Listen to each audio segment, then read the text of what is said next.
Hey everyone, Johnny here with OhioCannabis.com. I'm in Dublin, Ohio with Dr. Peter Howison from OhioMarijuanaCard.com. How are you today, Doctor? Oh, doing great. It's great to hear. Appreciate you having us down at the office. Yeah. Now, Ohio Marijuana Card is our sponsor. They have 7 locations throughout Ohio, and they have 11 doctors right now. They've seen several thousand patients and are a great group to deal with and have a pretty easy process. You're just going to make an appointment on their website or call in through their 800 number. You'll set up with a doctor, you'll get your recommendation, and from there you'll get a final email from the Board of Pharmacy. So tell us, Doctor, how long have you been working with Ohio Marijuana Card, and what made you want to get into recommending? Well, this is my 3rd month. I actually retired from medical practice in Oregon in 2017 and moved back to the heart of it all here in Ohio, where I'm originally from, graduated from Ohio State. And this Ohio passed medical marijuana. We had it in Oregon for 20 years. It took us and over a decade. Wow, I gotta do something. This is just too much fun. So did you recommend it in Oregon? Yeah, for 19 years I signed off people for medical marijuana in Oregon. Really? Oh, so you're really familiar But with it this. wasn't my specialty. I was in a family medicine practice and delivered babies and took care of kids and elderly, and occasionally someone would need, use marijuana for their condition, and I was just documenting their condition, very simple process, and they were able to get marijuana and grow it. Yeah. Not here, though. Not in Ohio, unfortunately, not yet. But so you're very familiar with this. Ohio has 21 ailments right now. They've just added some more, depression. Well, they're getting ready to add some more. They said by June. They're doing some research right now on autism, depression, and I think there were a couple more. Any other ones you'd like to see added? Well, the opioid substance disorder. That's the other one I was forgetting. Yeah, that one's on because we've got people on too much narcotic, and it's they need to cut back on it or stop it, and the marijuana can help a lot. You're right. I mean, it's been documented in other states for years now that they see a 25% reduction in overdose deaths from opioids by having a medical marijuana program. So it's huge. That's true. And rats, given a choice, will choose to cut back on their opioid dose if they have marijuana available. Good test subjects. Yes. So now, like I said, we have 21 conditions currently. Have you seen a particular ailment? Have you seen a lot of one condition? Well, in all the other states, including Ohio, probably 80% is chronic pain, and in Ohio it must be severe or intractable.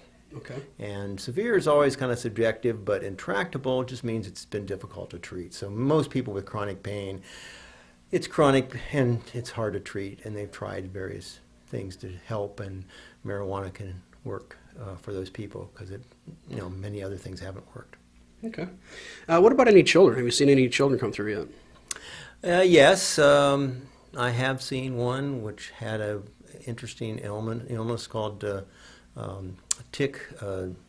The child had these ticks where they would just shout or scream, and they'd poke me and say, hey, and just, oh sorry, and like a 13-year-old, and it was a frustrating thing for the family and for the kid too. You can imagine how it would disrupt her growing up, to have that condition.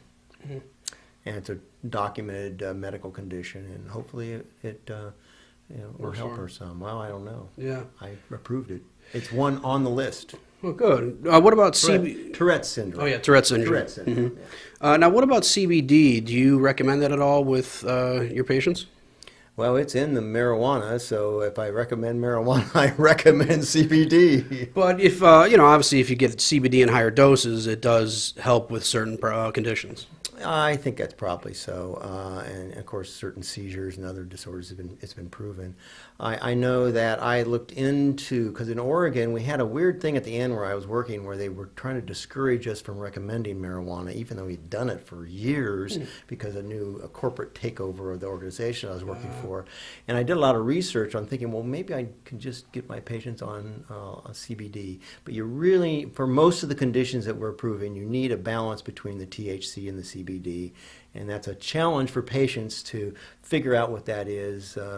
With dispensaries now, with the the labeling of the quantities of CBD and THC, patients will be empowered to figure out what works best for them. And do you guys, especially with you having some experience, are you telling your patients maybe what type of products to use, whether it would be a topical or a sublingual or vaporizing? Are you advising patients what kinds? Each patient gets a treatment plan, and in that plan we make some recommendations regarding perhaps a percentage or a dominance of THC or CBD based upon their condition. And also what might be the best way to take the medication. Vaporization works quickly, but it does wear off, and for some people they need it to last longer. Edibles work longer, but it's harder to dose for various reasons.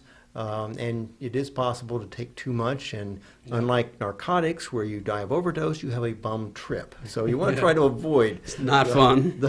the bum trip. But the treatment plan, is something that the dispensaries can use to help the patient, choose a proper treatment. Okay. Now, through the program, patients are only seeing doctors once a year to get their card, but if they wanted to follow up with you or had any questions, they can do so prior to that first year, correct? Yes, that's true. Okay. Uh-huh. Go ahead. Well, I guess there also will be experienced people in dispensaries, we hope, because the knowledge about marijuana probably has been coming out of the West Coast because it's been legal there for so long. But even as a physician in Oregon, I was mainly there to document that they had the condition and approve it. And I got feedback from patients, but I think we serve that purpose here also, and that's the main thing. This is still a new medication. It's very complicated. There are many active ingredients, not just CBD and THC, and I would be lying to think that I'm a complete expert on all the intricacies of this. So Sure. Patients must become educated the best they can, and there are some good resources out there, and find out what works for them. Okay, that was very well put. Now, patients, they have to have a pre-diagnosed condition. You guys aren't doing any type of diagnosing here, so they need documentation, whether it's an MRI disc, some Well, doctor's notes. let's correct that. An MRI disc is not going to be very helpful because our computers don't have discs anymore. That's a good point. I have a disc, though. That's why I say that. No, we need the report. Also, even though I was trained to read X-rays, MRIs are three-dimensional. You have to have a device that can look at all the the slides as they go along, and so I wouldn't even attempt to say I can read an MRI. The patient must be bringing the interpretation. The report is what you need. Written interpretation by Okay. the specialist, and to clarify a little bit, there are some situations where we can confirm a diagnosis without absolute proof in the records. I'm still a physician. I can diagnose conditions, but in most cases, we need records with some of these diagnoses cannot be made on a snap one-time visit. They take time, Months over of time, treatment, yeah. especially chronic pain. I can't prove someone has chronic pain probably because I'm just seeing them one time. But so there is some latitude that we have, I believe. And occasionally I'll go ahead and say, yeah, this is a condition. I'm convinced of it, and document it in the record, and then certify the person. In other cases, we have to send for more records, but that works. The patient comes in, we evaluate them. They have what they believe is a condition, and the doctor didn't send in the records in time, or it's hard to get medical records, and increasingly they're being generated electronically, and sometimes they're hard to read and figure out what the heck is going on because people are pushing buttons that generate narratives that aren't always accurate. Okay. Well, Doctor, we appreciate you having us out here. Once again, this video is sponsored by OhioMarijuanaCard.com. Like I said, they have 7 locations throughout Ohio and 11 doctors, so I'm sure they have one in your area. You can find them on our website at ohiocannabis.com/doctors. Thanks again, guys. See ya.